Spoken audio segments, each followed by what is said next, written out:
Hey, how are you? Sam Marie Triolo coming to you from Triolo Realty Group. We're having a little bit of coffee talk, being that we're next door to Starbucks, so that kind of helps things out a little bit. But I'm here with Elli Kalamaras. Am I butchering your last name? No, no, you're good. Elli Kalamaras is good. Elli Kalamaras from U.S. Mortgage. Yeah. She's a master in her field, and she is absolutely one of the most genuine people I've ever met. So genuine goes a really long way in this Thank business, you, I Anna. think. I I really, appreciate yeah. that.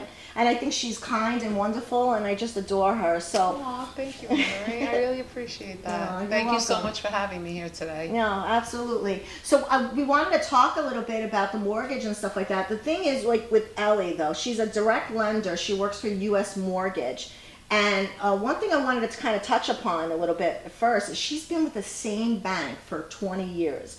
That's like almost unheard of in this business. Yeah, 21 years. 21 years. That's fantastic. Yes. Like, I mean, and not to knock other, mortgage people because, everybody, bounces Right. around for whatever reasons because, different products at different banks and stuff Right. like that.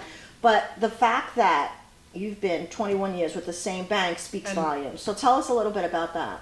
I'm with them since 2001. We're a direct mortgage lender. We have a lot of different products, and I have to say the reason why I'm still here is because it's such a wonderful bank to work with. The people, we at the end of the day, I get the job done, and that's the most important thing to me. However, we have so many different products, so many things available for so many different situations for people, but we always get the job done. However, we get there with our heart in our mouth. Yeah, yeah. But yeah. we get it done, and I work for a very good bank. We're licensed in all 48 states. We have branch offices like the one we do here on Staten Island, and a lot of different states. And when we had that major home crisis in 2008 and 2009, the owner Stephen Milner took that opportunity and he grew the branch to a much higher level. They're a very, very reputable, good bank. So I feel like Yeah, that's huge. I I've always have to been- be honest with you, I know a lot of different mortgage people, and I have to say you're probably the only one that I know that's been with a bank this long a period of time. I mean, I don't even know any that have been with a bank longer than 5 years. Wow. So it's huge. And that was one of the things about you that really That spoke stood out. volumes to me. Plus, I just think you're awesome. But, Thank you. Thank you. But so one of the things I wanted to talk about too is that this bubble market, right? What's going on with buyers? Like, I mean, I find with us, we're having a lot of buyers that are saying, well, I'm just going to wait for the market to crash. I'm just going to wait for the prices to come down. I see a lot of that as well. I do see a lot of people that I'm speaking to that give me a call to kind of even pre-approve. Some of them, or the people that have pre-approved before the rates went up like this, a lot of them are like, oh, well, now that the rates are up, we're going to kind of wait to see because probably the home prices will go down, and I don't see that happening. I mean, we might see a little bit of a decrease in prices or maybe a stabilization of prices. Right. That's what I But think. the inventory is still very low. And I think the difference of the crisis that we had back years ago was This is Pepe, by the way. He's insistent on us playing with playing him. fetch. Playing fetch with him. So that's just Pepe Le Pew. Anyway, so I think the difference now is that at that time it was an isolated home crisis, like it was related to real estate. It was a real estate crisis, and the programs at that time that they had for so many years, where you were able to get a mortgage with no money down, or basically if you had a pulse, you got a mortgage. I think that Right. eventually came to a point where it blew up and listen, and back then, right? I mean, because I know I was working back then as well. I mean, I'm in the business 18 years myself, right? So I know, like back then, a lot of people had gotten those adjustable rate mortgages. adjustable right? rate mortgages, pay option arms, where you had an option to choose what payment you wanted to make, whether it was an interest only, Only, or right. there's a lot of A lot of stuff. And then even, and so like when the market crashed in 2008, right? I remember like some of those people, those interest rates shot up, right? It was yeah. like 9%. They sure did. And what happened was when the values of these homes went below what people had paid for, and they had purchased these homes with 100% financing, they had no skin in the game. they walked away. Yeah. You know, because now they were underwater in the values. The homes weren't worth what they were when they purchased them. Right. So they hadn't put any money down. You know, there was they basically purchased these homes with no money. So if they couldn't afford the payment, they had nothing to lose and walked away, which is why you ended up with so many foreclosures and that situation. Then And there was a whole, and the thing that I remember about 2008 too was, I mean, we were walking into these homes, these foreclosures. They were horrible. I mean, you can see that there was just things scattered on the floor, like literally people were like the houses, or there were people that were like, you know, clogging up the drains and all of that, and destroying the home because they were pissed off that the banks were taking the homes. Yeah. And there was a whole shadow inventory that the bank hadn't even released onto the market because otherwise we'd all be on a soup kitchen line, you know. So yeah, so I remember that happening. But the other thing that I kind of wanted to talk about, the difference with now, and let me know if you agree with this. So what I'm reading is statistically, you have it's under 10% of people have ARMs now. Not that they're ARMs, but ARM mortgages. The ARM mortgages. Right. Would you agree with that kind of number that's going on? I personally am not a person that recommends the ARMs. It's and why just is my that? thing. And why is that? Tell me I why. feel that even though a lot of people might look, I'll ask the questions, how long do you plan on being in the home? Right. If they tell me, you know, I plan on moving out of state in 5 years, then I might consider it.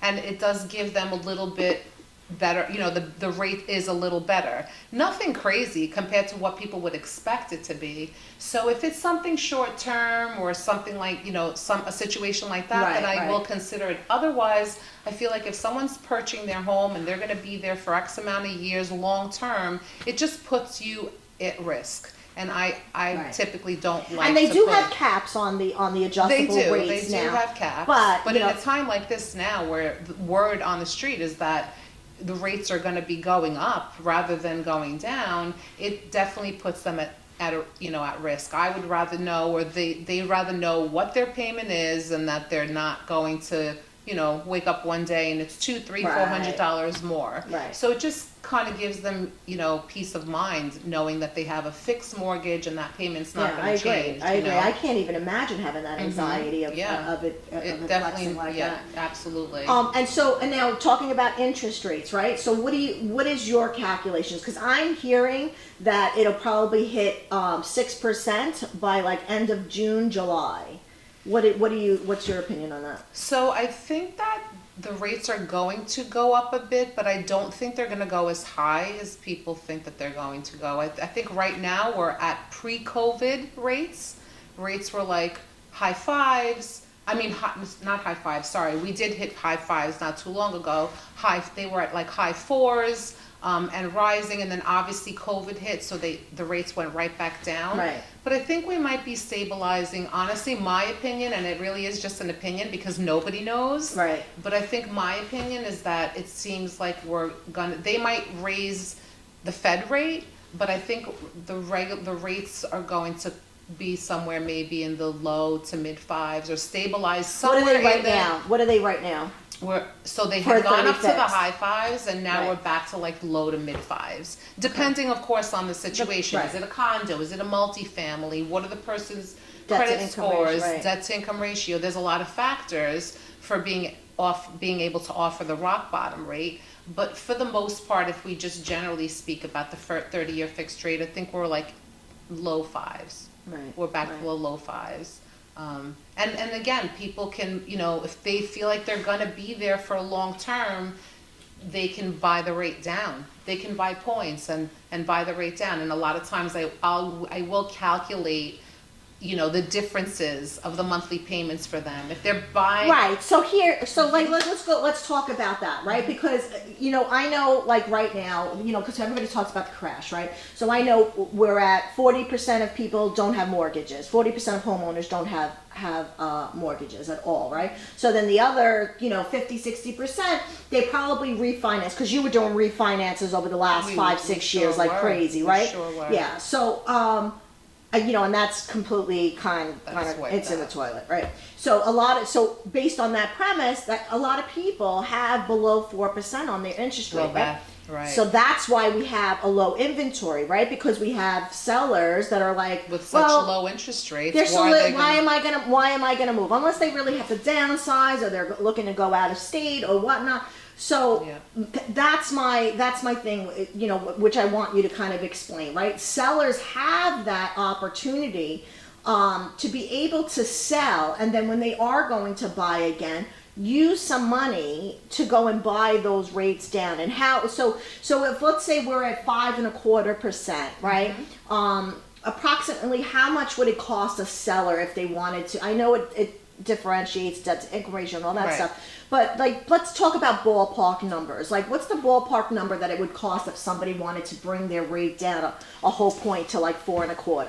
And it's funny you bring that up because typically, rule of thumb for all the years I've been in the business is every 1 point that the borrower pays usually would bring the interest rate down about 0.25%.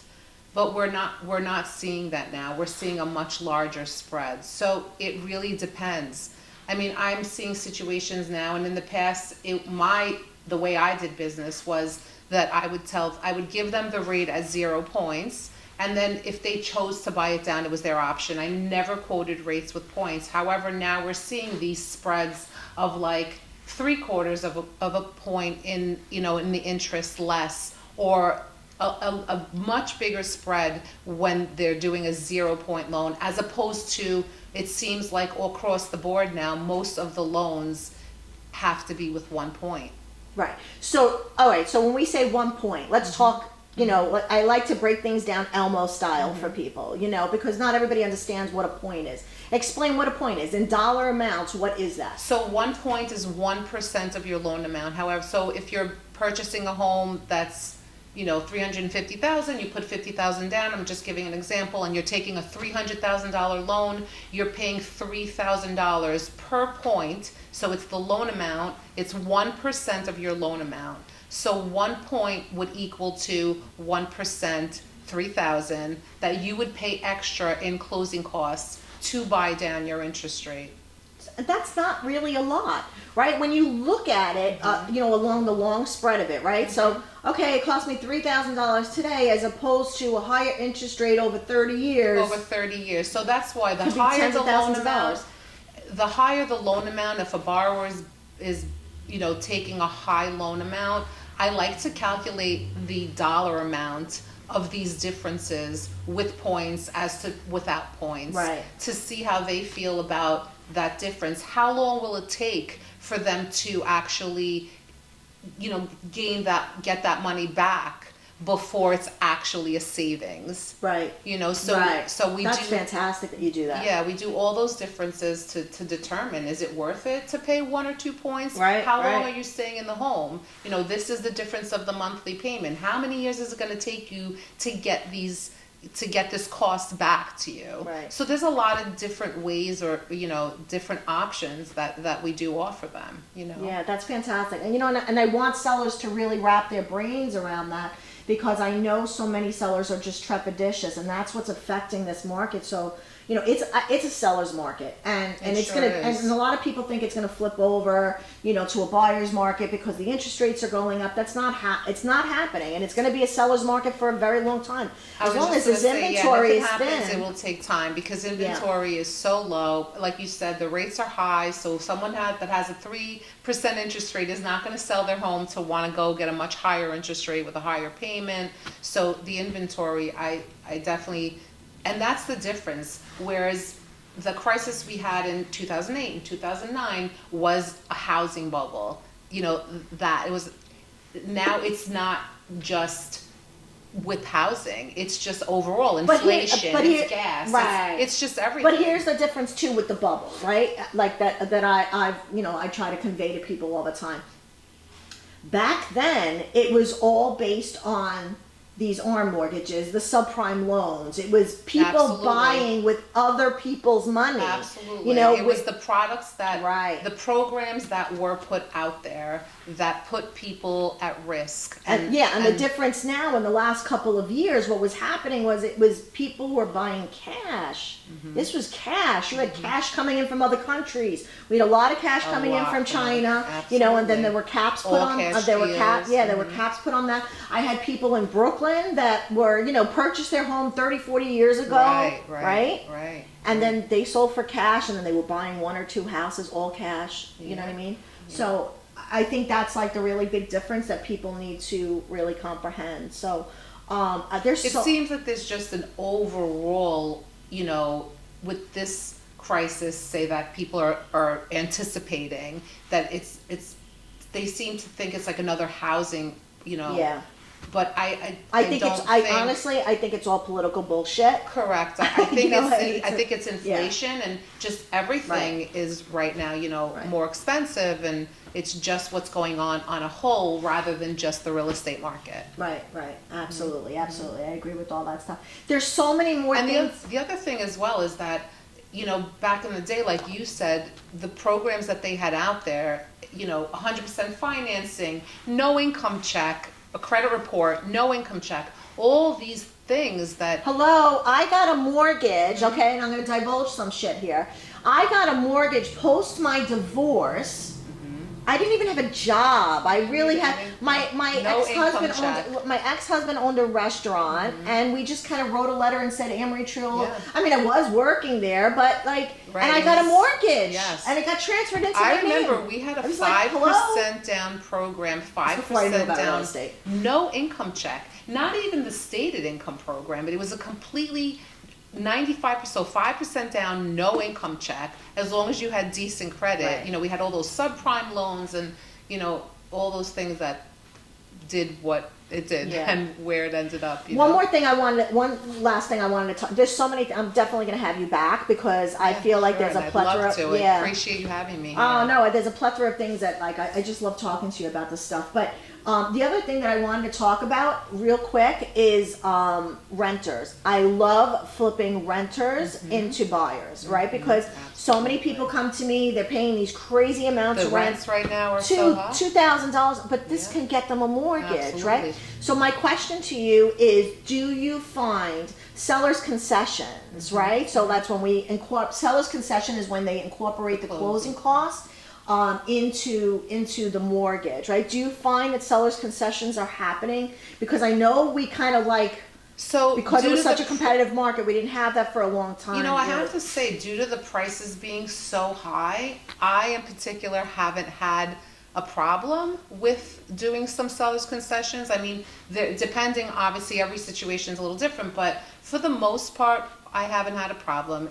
The problem with the seller's concessions is more getting an accepted offer, because there's so many offers. So the ones that have the seller's concession, that's right. So when we had that aggressive, sellers that try to, you know, they kind of get nervous and don't accept those offers. Right. But I in particular haven't had a problem with still being able to do those seller's concessions. Okay, so it's an option. So I just want renters to know that this is an option, and she's your girl if you got to go to and get a mortgage, because she's just really. And a lot of times we do the numbers, and these mortgages, even with the higher interest rates, are still coming out cheaper than paying rent, because the rent prices right now have actually gone up so much. Yeah. Oh, and I thought my phone was on Do Not Disturb. So much for that. But we'll get back to that. Anyway, so I think we're done for now, but Ellie's definitely going to be coming back. I'm going to have some more coffee talk with her. I really appreciate you having me. And if anybody has any questions in particular, they can reach out to you, or be more than happy to reach out to me. We'll put Ellie's contact information. The other thing I just I wanted to say, I completely lost my freaking train of thought. That phone ringing totally threw me off.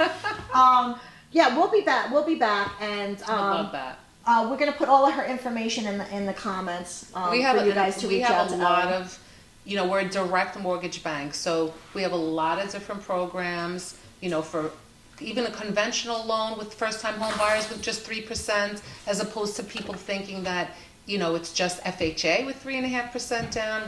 We have a conventional first-time home buyers with very little money down. So we do have a lot of different programs that, you know, for different situations. Yeah.